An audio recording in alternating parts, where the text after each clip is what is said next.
हरे कृष्णा। तो इस महीने की अगर बात करें तो जैसे कि मैंने पहले भी बताया था, ये सेकंड ट्राइमेस्टर है। तो जैसे कि मैंने पहले भी बताया था कि गर्भ संस्कार गर्भ ग्रोथ के पैरामीटर के हिसाब से ही किया जाना चाहिए। तो चौथे महीने में, प्रेगनेंसी के चौथे महीने में क्या होता है कि गर्भ का जो आकार होता है, जो साइज़ होता है, वो व्यक्त किया जा सकता है। यानी और अगर आप इस महीने में क्या होता है कि जो मिसकैरेज के चांस होते हैं, जो अबॉर्शन के चांस होते हैं, वो बिल्कुल कम हो जाते हैं। एंड इस महीने में गर्भ दिखने भी लगता है, यानी कि आप वो साइज़ बड़ा होता है। तो फिर प्रेग्नेंट लेडी को देख के ही पता चल जाता है, चौथे महीने में पता चलने लगता है कि ये लेडी प्रेग्नेंट है। तो चौथे महीने में गर्भ की बात करें तो ये गर्भ अगर आकार की बात करें तो 5 से 6 इंच तक का होता है। और अगर वेट का बात करें, वज़न की बात करें, तो इसका वज़न 110 ग्राम से 120 ग्राम तक होता है। तो 5वें महीने में गर्भ संवेदनशील हो जाता है। और इस महीने में जो लेडी होती है, प्रेग्नेंट लेडी जो होती है, उनका बहुत ही ज़्यादा मूड फ्लक्चुएट होता है। यानी कि कभी कुछ खाने की इच्छा होती है, कभी कुछ खाने की इच्छा होती है। और उन्हें ऐसा भी होता है कि वो चीज़ें खाने की भी इच्छा हो जाती है जो उन्होंने कभी खाई ही ना हो, या फिर अचानक से बहुत ही ज़्यादा कोई चीज़ पसंद आने लगती है, ऐसा भी होता है। एंड इस महीने में अगर गर्भ के आकार की बात करें तो गर्भ का आकार लगभग 6 इंच से 9 इंच तक हो जाता है। और अगर वज़न की बात करें तो वज़न लगभग 250 ग्राम हो जाता है। वज़न 250 ग्राम इसलिए हो जाता है क्योंकि इस महीने में मांसपेशियाँ भी बनने लगती है। एंड इस महीने में एक और टेस्ट किया जाता है जिसका नाम है एनामोले स्कैन। तो इससे क्या होता है कि ये क्यों किया जाता है, क्योंकि ये जानने के लिए ये टेस्ट किया जाता है कि गर्भ में जो बच्चा है उसका सारे बॉडी पार्ट अच्छे से डेवलप हुए हैं या नहीं, या फिर कोई कमी तो नहीं रह गई है। ये सारी चीज़ें चेक करने के लिए ये टेस्ट किया जाता है। तो अब छठे महीने के गर्भ की बात करें तो छठे महीने में गर्भ का आकार भी बड़ा हो जाता है। एंड अगर इसकी साइज़ की बात करें तो ये बास्केटबॉल के जितना साइज़ का हो जाता है। इस महीने में गर्भ की बुद्धि की बात करें तो ये पहले महीने से और भी ज़्यादा तेज़ी से विकास होना इसका शुरू हो जाता है। एंड इस महीने में जो गर्भ की एब्डोमेन की जो स्किन होती है वो स्ट्रेच होने लगती है, जिसकी वजह से प्रेग्नेंट लेडी को इचिंग की प्रॉब्लम हो जाती है, इचिंग भी होती है।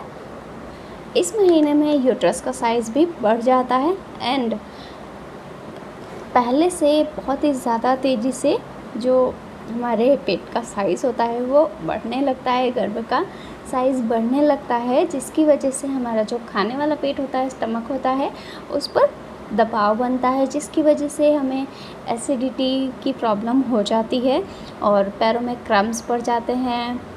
इस तरह की प्रॉब्लम होने लगती है। इस महीने में गर्भ की अगर साइज़ की बात करें तो ये 10 इंच जितना हो जाता है। और अगर वज़न की बात करें तो 450 ग्राम से 500 ग्राम जितना वज़न हो जाता है। और इस महीने में अगर कोई टैगलाइन परफेक्ट जाती है तो वो है कि ग्लोइंग एंड शोइंग। तो क्या होता है कि ये टैगलाइन इसीलिए परफेक्ट है क्योंकि इस महीने में जो फर्स्ट ट्राइमेस्टर में जो भी प्रॉब्लम्स हो रही थी हार्मोनल चेंजेस के वजह से, इस महीने में वो सारी प्रॉब्लम सेटल्ड हो जाती है। तो इसीलिए कहा गया है you are glowing and showing. तो अब गर्भ संस्कार की बात कर लेते हैं। तो गर्भ संस्कार में जो मैंने फर्स्ट ट्राइमेस्टर में बताया था कि जो भी संस्कार करने हैं, जो आहार विहार लेना है, वो तो सारा करना ही है। एंड इस महीने में थोड़े से चेंजेस होते हैं। तो क्या होता है कि इस महीने में आपको अपने डॉक्टर से सलाह लेने के बाद आपको एक्सरसाइज वगैरह करना शुरू कर देना चाहिए। एंड योगा वगैरह आप कर सकते हैं, मेडिटेशन कर सकते हैं। एंड जो खाने में आपको लेना चाहिए वो अंकुरित दालें ले सकते हैं आप, इस तरह की चीज़ें आपको लेनी चाहिए।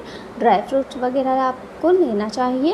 एंड क्या होता है ना, इस महीने में जो कलर की बात करें तो जो स्किन कलर की बात करें तो इस पर भी जो आपका जो खान पान होता है उसका असर होता है। वैसे तो ऐसा कहा जाता है कि जो माँ का कलर होगा या पिता का कलर होगा वैसा ही होगा, वैसा भी होता है, लेकिन जो आपका खान पान जिस तरह का होगा उसका भी इस पर असर होता है। तो आपको इस बात का भी ध्यान रखना है। इस महीने में गर्भ संवेदनशील हो जाता है, जैसे कि मैंने पहले भी बताया। तो इस महीने में आपको बहुत ही ज़्यादा अपने फिटनेस पे भी ध्यान देना होगा। एंड आपको अपने बेबी के साथ कम्युनिकेशन भी बनाना होगा, यानी कि गर्भ संवाद जिसे कहा जाता है वो गर्भ संवाद भी आपको करना शुरू कर देना चाहिए। और गर्भ संवाद कैसे किया जाता है और किस तरह से करें ये मैं आने वाली वीडियोस में बताऊंगी आपको। तो जैसे कि आप जैसे सिर्फ मम्मी ही नहीं पिता भी हो गए तो वो भी गर्भ संवाद कर सकते हैं, वो भी इस दौरान बातचीत कर सकते हैं और करना भी चाहिए, क्योंकि बुद्धि का भी विकास हो ही रहा है। तो आपको ये करना बहुत ही ज़्यादा ज़रूरी है। एंड उस माइंड डेवलपमेंट के लिए आप चाहे तो अच्छी अच्छी किताबें पढ़ सकती हैं, साहित्य वगैरह, धार्मिक ग्रंथ वगैरह, आपको जिस तरह की किताबें अच्छी लगती है। जैसे बहुत सारी ऐसी किताबें हैं नॉलेजेबल, तो आप उस तरह की बुक भी पढ़ सकती हैं। अगर मैं ये सारी चीज़ें शॉर्ट में बोलूँ तो आपको यहाँ पर इस टाइम में आपको टाइम का भी बहुत ही ज़्यादा ध्यान रखना पड़ेगा, यानी कि आपको एक रूटीन फिक्स करना होगा। आपको ऐसा रूटीन बनाना होगा, आपका डे रूटीन, जो कि जिसमें कि अगर आप मॉर्निंग में अगर आप कोई सॉन्ग सुन रहे हैं, कोई संगीत सुन रहे हैं, तो उसका आपको एक फ़िक्स टाइम बनाना पड़ेगा कि आपको इतने बजे ही और रोज़ डेली आपको इतने बजे ही संगीत सुनना है या सॉन्ग म्यूज़िक सुनना है। आप ऐसा नहीं करना है कि आपने आज इतने बजे सुन लिया तो कल शाम को सुन ले, नहीं, ऐसा नहीं करना है। आपको एक टाइम फिक्स करना है, उसी टाइम पे आपको सॉन्ग सुनना है। एंड जैसे कि आप दिन में कोई बुक वगैरह पढ़ रही हैं तो उसका टाइम भी आपको फिक्स कर लेना है कि इस टाइम पे ही आपको बुक पढ़ना है, और वही टाइम आपका फिक्स होना चाहिए। डेली रूटीन में आपका वही टाइम आना चाहिए। आपको रोज़ लगातार यही प्रोसीजर रिपीट करनी है। आप मेडिटेशन कर रहे हैं तो बहुत अच्छी बात है। अगर आप मेडिटेशन कर रहे हैं तो मॉर्निंग में नहीं कर पा रहे हैं, आप शाम में कर सकते हैं, नाइट में भी कर सकते हैं, तो आपको उसका भी एक टाइम फिक्स कर लेना है। एंड ये सारी चीज़ें अगर आप फिक्स टाइम पे करती हैं तो क्या होगा कि इसका रिज़ल्ट आपको बाद में दिखाई देने लगेगा अपने बेबी पर।